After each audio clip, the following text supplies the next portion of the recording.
These are very difficult questions. I did not get the News 24 question very well. Or will we support the amendment and so on? We wait for what is before the president to be accomplished. The land reform program must not stop. It must proceed. We may as well arrive at that decision at a later stage. But at the present moment, we have made significant progress in terms of what is before the president's desk. And that must be, we must give president a chance to process that. And then from there, we move forward and so on. But it does not mean government must stop the program of land reform going forward. And that's what is important. The second point about smart city and rail speed rail misleading the public, it is not correct. Those programs are being implemented. Remember, smart city program was identified around Lanzeria in Johannesburg, and it's in the pipeline being implemented. So what you must ask is a progress. Don't say it's misleading. An idea that is put forward, President talked about, let's imagine a South Africa where you have a train running from Messina, Johannesburg, Durban to Cape Town. I was Minister of Transport.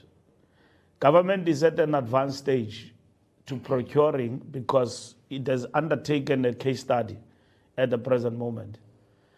In terms of the speed rail. That's where you start. And then after that, you have done the case study. They've already committed to start a speed rail building in this administration, taking from the 6th administration from Johannesburg to Durban. So that is coming. So the case study, once it is completed, it will then lead to procuring the services of the people who will undertake the mission of building the speed rail. I've seen Panyaza talking to Matabata as premiers about the speed rail from Messina to Johannesburg. But government at the level of the Ministry of Transport, in the context of cabinet and the statement of the president, this is in the works. So I suppose the question should be, what is the progress, rather than misleading? And that's what we need to ask. And that is why, as the ANC, we are firmly of the view that government does not communicate its achievement. Once the president has put up a statement, like in the State of the Nation, it is the responsibility of the ministries. President will not cover all 32 departments, for instance. But the ministries that are there must communicate the government program, including GCIS. Government has been very weak in relation to that. Only thing that government has been doing effectively is to communicate post-cabinet decisions. Yet society that you serve requires cluster briefings by ministers all the time. You can't be a minister of sports and you are not known. You are minister of forestry, you are not known. Society must at all times know who is leading government and what progress and programs are people undertaking in terms of changing their life for the better. We hope in the 7th administration this work is going to improve from the point of view of government to communicate, because if we were communicating, we wouldn't be having reservations that what the president said is a lie. President doesn't lie, cannot lie. There is work that has been done. The key question is, what president has pronounced, how far are we?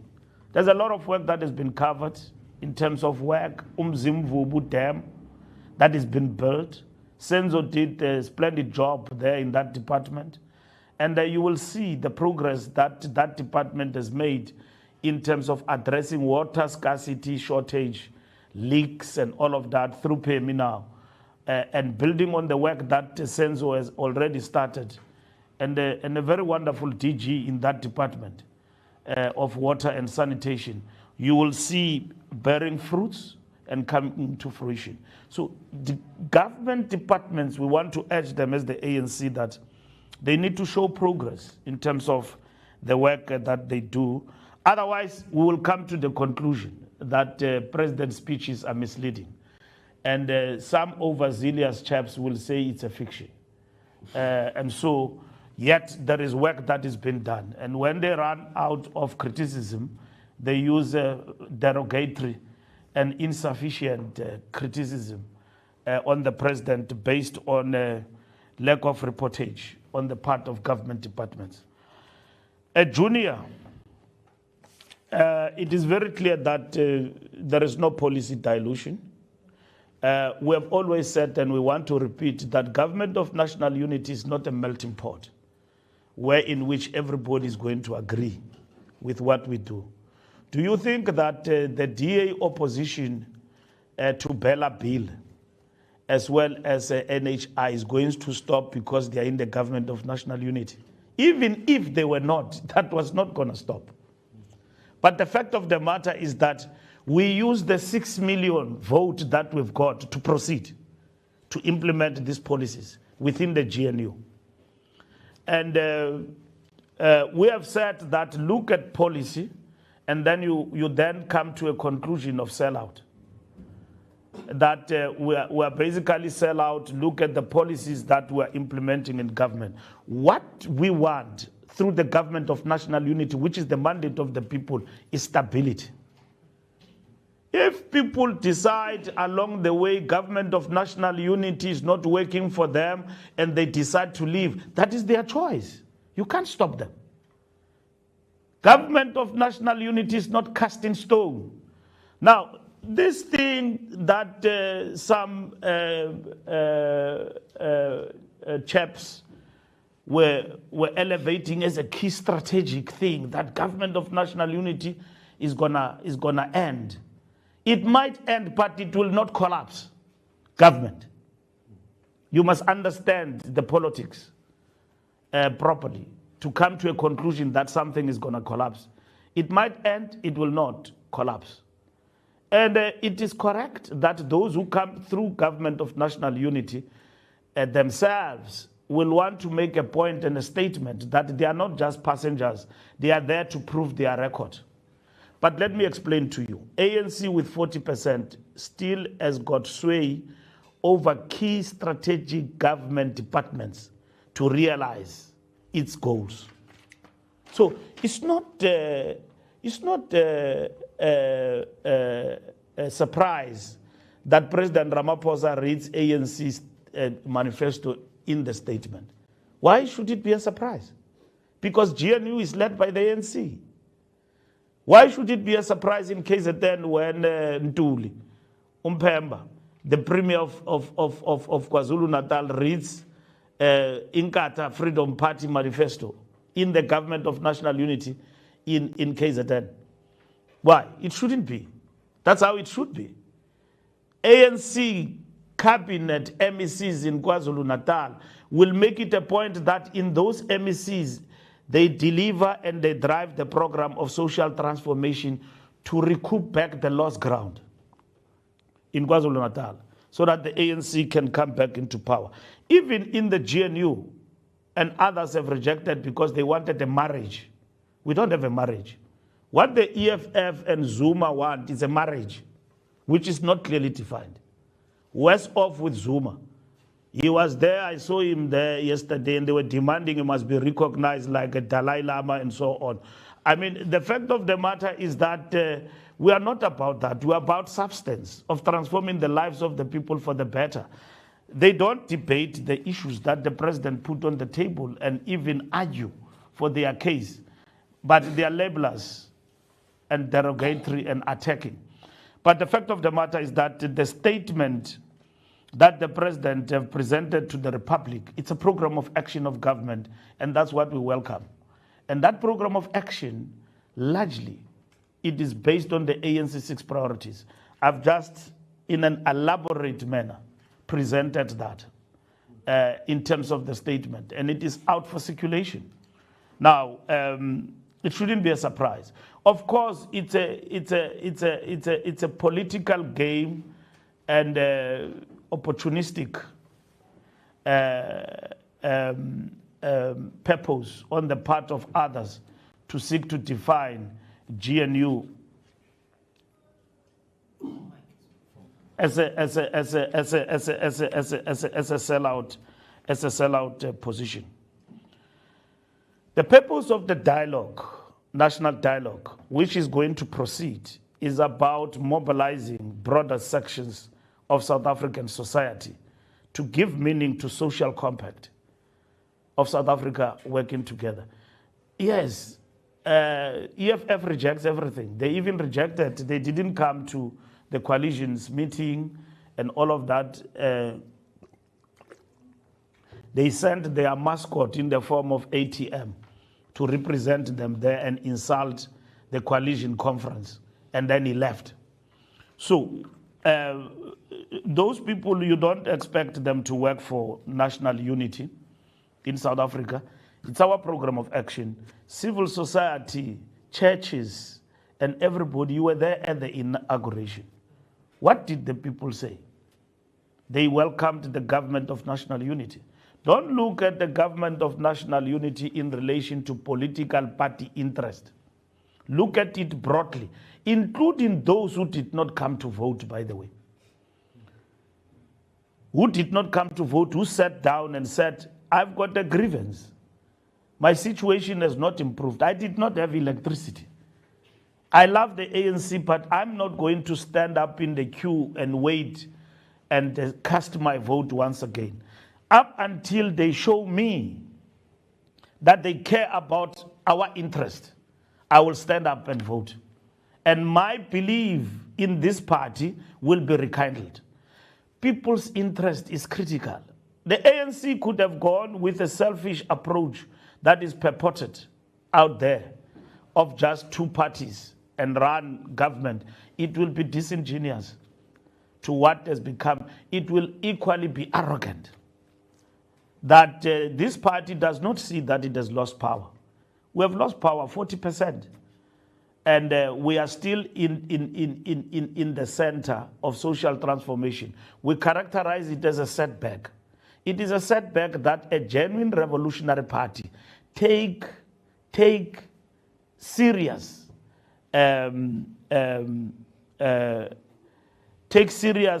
analysis about that situation and take steps. We have had many options which now we have passed. We've got a GNU is being implemented, including the possibility of becoming a backbenchers, rerunning of the elections. We are here now. Minority government with elements of confidence and supply. This is what you've got. You still have got political parties that are part of the GNU, but they are not in government. They are here in parliament. They are chairing SCOPA. Others are chairing appropriation committees and all of that, but they've endorsed the GNU. And the GNU is not a melting pot. It doesn't mean that when parties arrive in the legislature, they must toe the line because they are in a GNU and all of that. That's not the case because we don't agree in many fronts and so on. And that is going to continue like that. The ANC will work with all parties that will seek, like we have done even when we had the decisive majority, to be in a position to mitigate the situation politically in the legislatures. So the purpose of the dialogue is to get South Africa going and get into a dialogue and at the same time build a social compact among all sections of our society. It has been welcomed and it's going to take off immediately after these processes are finalized. Now that we have had the president, we have had the inauguration, we have had the first sitting of parliament and the first debate in the 7th administration. Now it's time to dialogue going forward. Elections, reflections, and alliance. We are going to have reflections and robust and honest about what went wrong in terms of these elections. It is unfortunate that the General Secretary of the Communist Party, his views were overly publicized. We perhaps need to interrogate what he means, that the ANC has got a dominant faction of neoliberalism without suppressing his view. But what the party must understand is that the ANC exercises its rights as an organization. It has got its National Executive Committee and can take decisions. And the fact that we consult each other is a principled matter, that we've got to work together as an alliance. And fundamentally, you need to understand that none of these political parties that they are pepping up in parliament are allies of the broader liberation movement and the progressive forces in the country. Our allies is the Communist Party, COSATU, and SANCO. All these people who are here in parliament who are very colorful in their rhetoric are not our friends. They are not our friends. Zuma decided to break the ANC and divide it, and he's not going to stop about it. He decided to break us and reduce us below 40%, and he doesn't have a program of action of what he's going to do with that 40% except sending a questionable judge to parliament. Very questionable character. Send him. Just to spit on the face of South Africa, he brings Hlophe and even send him to the JSE, just to show us that he's got no respect for constitutionalism and everything else. And then to spit on our face, he brings him to parliament. And then to say, lead these people. What does Hlophe say? The first thing is asked, why do you agree to lead this party? He says, no, it's because they embraced Zulu monarchy. And then I'm proud Zulu. That is what we call ethno. How we characterize ethno-nationalistic ideological characterization of this party. He doesn't say, I'm happy as a Democrat to participate in the discourse and to lead a party like, because that party does not have a meaning except a grievance. And even when he speaks, he's very angry. He's very angry. Ramaphosa is a liar. He doesn't know what he's talking about. His speech is not written by him. What does that have got to do with the content of taking South Africa forward? Now, the bankruptcy of these characters, you are going to see it going forward. But it must not deter us from doing what is right for the people of South Africa. They are a product of a democratic process. They are a product of a democratic process. The ANC and its allies must sit down, and this is what we are going to do in a 6-day meeting, and talk to each other in the political council later on, and even the secretariat of the alliance, talk to each other about these issues. If the Communist Party have arrived at the conclusion that the ANC is neoliberal in its approach and outlook ideologically, they've got to present that to the ANC and say that because of the following policies and what you are doing, you are neoliberal, then we've got to interrogate that. Now, to make a sweeping statement in a political school and then say that ANC leadership faction is basically deepening divisions. It's not constructive from the Communist Party. But you don't expect the Communist Party to romanticize GNU and agree with it.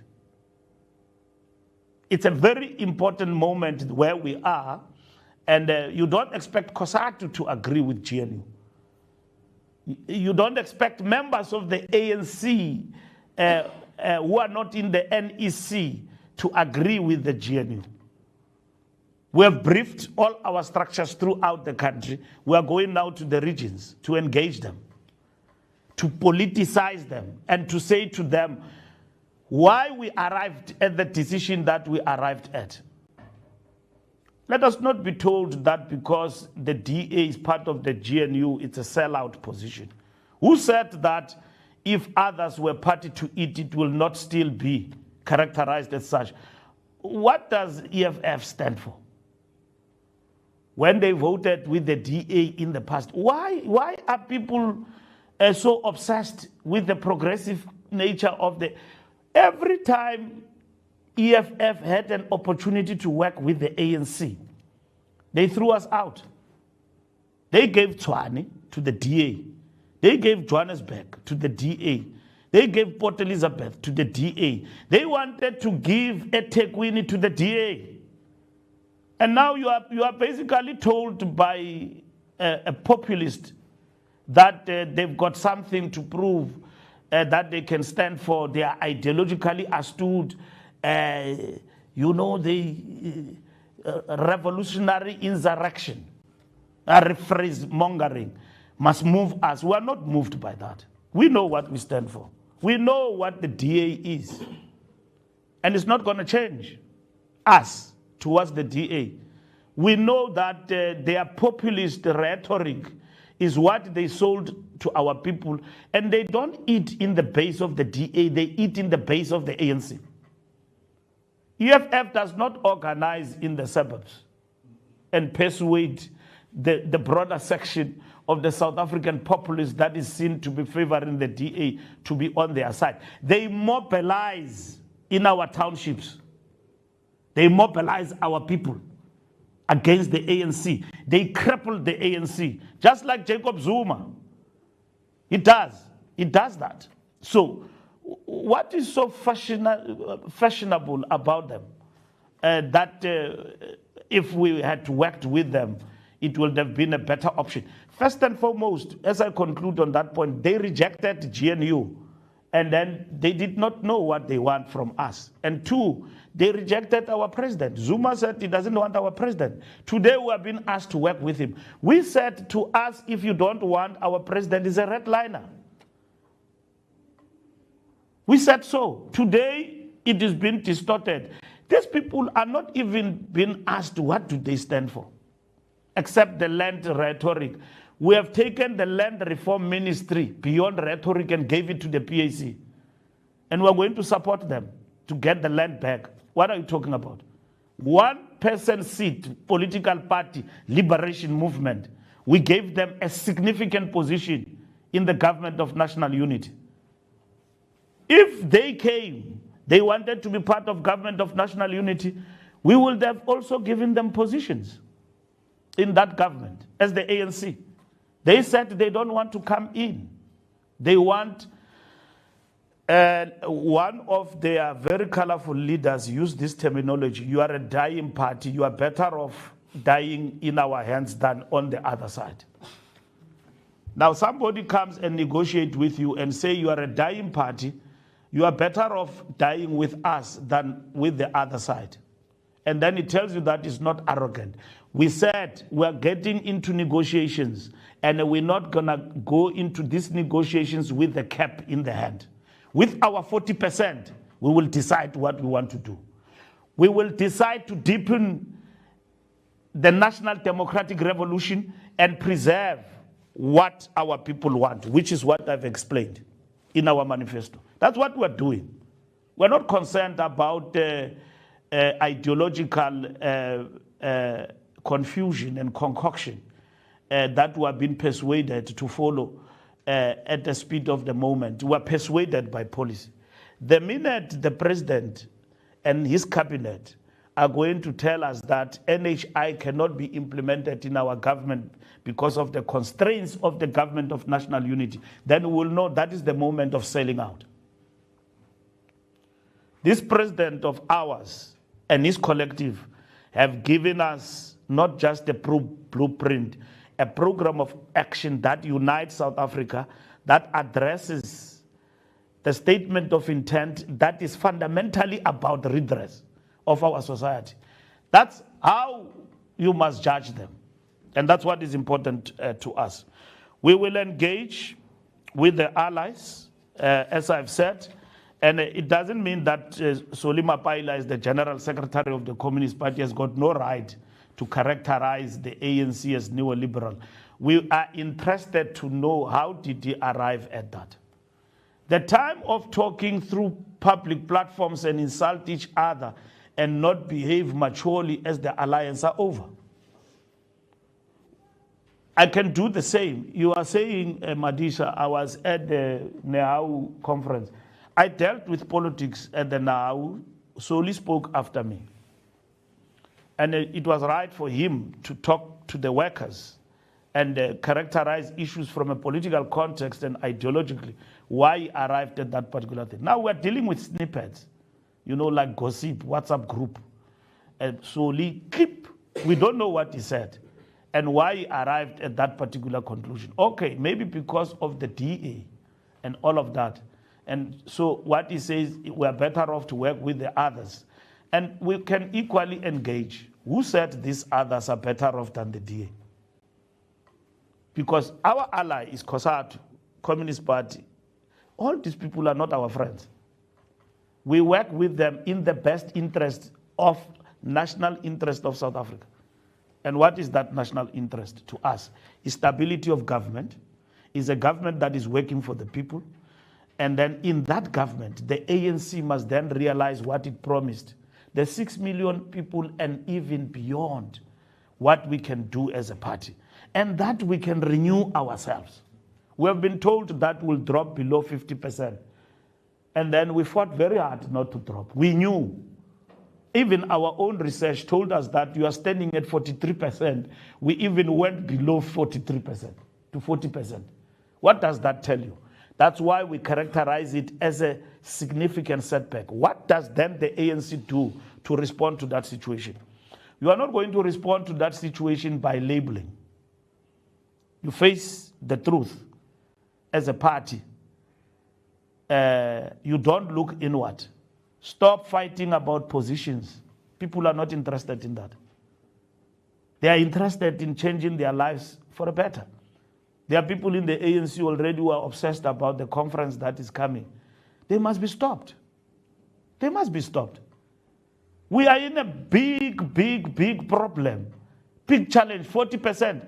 There are still people who are entertaining who must be the leader of the ANC as a primary program of action of the ANC. And they think that is revolutionary because they live for that. We can't be a party like that. We change or we ship out. We are now with one feet in and the other one out. Probably this man next to me had ambitions to become minister, but it's impossible. It's impossible with 40%. It's impossible to become minister Mchana with 40%. You will be minister if the ANC comes and regroup and win with the bigger majority. Even without looking at that, we are obsessed who becomes the leader. It can't be like that. This organization will die. Here in the Western Cape, we are having a meeting now. Western Cape, we are not giving DA the run for their money. It's business as usual. Cannot be. Cannot be. We've got to be a serious party that fight for its people and become an opposition here in the Western Cape and become visible, not only during elections. Even Gayton McKenzie has performed far better than us in certain areas in this province. Why? Why is the ANC not obsessed with that? These are the things we are going to discuss in our meeting, 6-day meeting. Madisa, dominant faction, I've answered that question. The leftist party, yeah, no, I'm answering. I'm with Madisha now. Leftist party, austerity and all of that. I've answered that question. What is left today is very diluted. In political terms, it's very diluted. There is a concern that the GNU might not last. I've answered that question.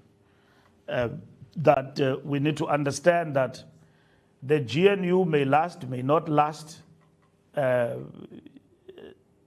The question is when it then does not last, what led to it not lasting. What we know is that we are advocating for stability for this country, and that government must continue in a big way.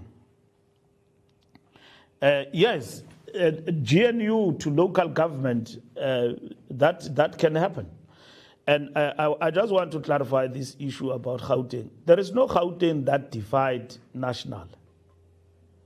We gave Gauteng to negotiate. We agreed with the DA and others when we're talking that we will allow provinces to negotiate on their own. And Gauteng, by the way, did not reject the DA. They did not agree on the modalities of constituting cabinet. Now, you see, the leader of the EFF does this thing of using gossip in the ANC to try and divide. That game is over. I saw him changing that into their strategy. That in Gauteng will support the ANC because we want to prove to them their national leadership, this, that's a gossip. When he sits with his friends in the ANC, they gossip about the ANC and they change that into a strategy.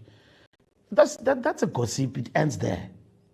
What they have there in Gauteng, they have a deal with the ANC in local government. And we're going to look into that deal. And if it means the GNU must find expression in metros, the ANC will decide. National Executive Committee. And it has already started in Ekurhuleni. And we're doing wonders there in Ekurhuleni. Because we did not manage to pass budget in Ekurhuleni for years because there was an EFF chap there who was not helping us with the finances and all of that. He was removed by the mayor. Everybody is yearning for progress in local government. Local government is a mess, especially the metros. Go to Johannesburg and see, or Pretoria, and see what an unstable government does to the people. The people suffer.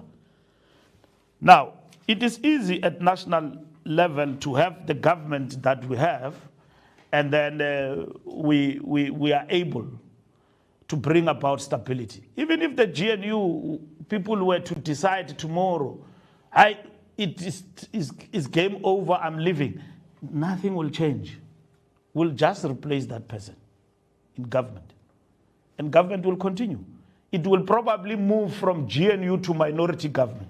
So what they are yearning for, these people, they are yearning for a collapse of government. And where are the people's interest in that? If we think of ourselves, we don't think of the people first.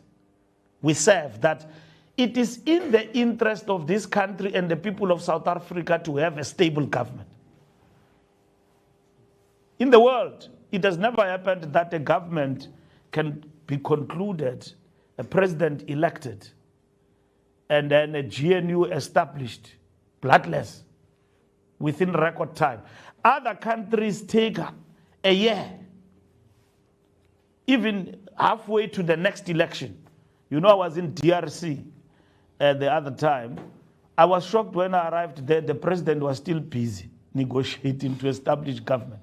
But they've eventually established government. Long after the election, what happened in South Africa here? Everybody maturely came around, we established government, and the ANC provided leadership.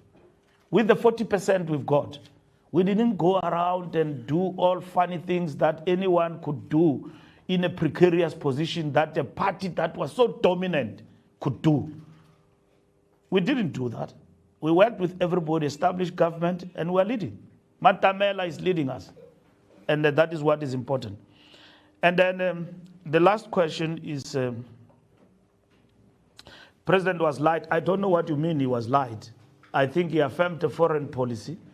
And then we have made greater progress now with our interventions at an international level with regard to the work we have started in terms of Israel-Palestine issue.